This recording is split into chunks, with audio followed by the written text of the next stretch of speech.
இந்த மாதிரி மண்புழுக்கள் இருக்கு இல்லையா, காமிச்ச மாதிரி இங்க இருக்கு.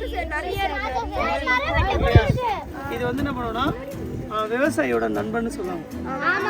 இந்த மண்புழுக்களை அந்த மாட்டு சாணத்துல என்ன பண்ணுவோம்னா அதை இந்த மாதிரி ஒரு கிலோ, ஒரு 2 கிலோ 3 கிலோ அந்த மாதிரி ஒரு டிப்பர் எருவு போட்டாங்கன்னா வந்து ஒரு 4 கிலோ வந்து மண்புழுக்கள் வந்து அதில் போட்டுட்டு அந்த எருக்குல மேலே நல்லா தண்ணி ஊற்றுவாங்க. ஏன்னா மாட்டு சாணம் வந்து கொஞ்சம் ரொம்ப சூடாக இருக்கும்.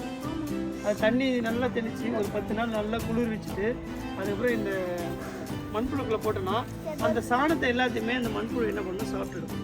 சாப்பிட்ட உடனே அதுக்கப்புறம் என்ன பண்ணணும்னா இந்த மாதிரி பொடியாயிடும். இந்த மண்புழுவோட எச்சம் தான் இது எல்லாமே.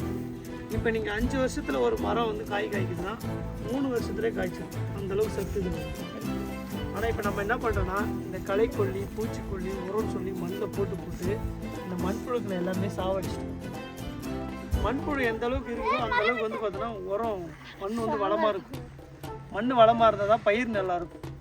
நம்ம என்ன பண்ணுறோம், ஹீல்டு கிடைக்கணுன்றதை எல்லாத்தையுமே குறைச்சிடும். சரிங்களா? அதனால் மண்புழு வரது தான் நம்ம என்ன பண்ணுறோம், இது இயற்கை முறையில் கொண்டு வந்தது. இது எல்லாத்தையுமே இந்த மண்ணு கூட கலந்துட்டோம். இப்போ என்ன பண்ணுறோன்னா இந்த மாதிரி மண்ணை அப்படியே கிளறுங்க எல்லாரும்.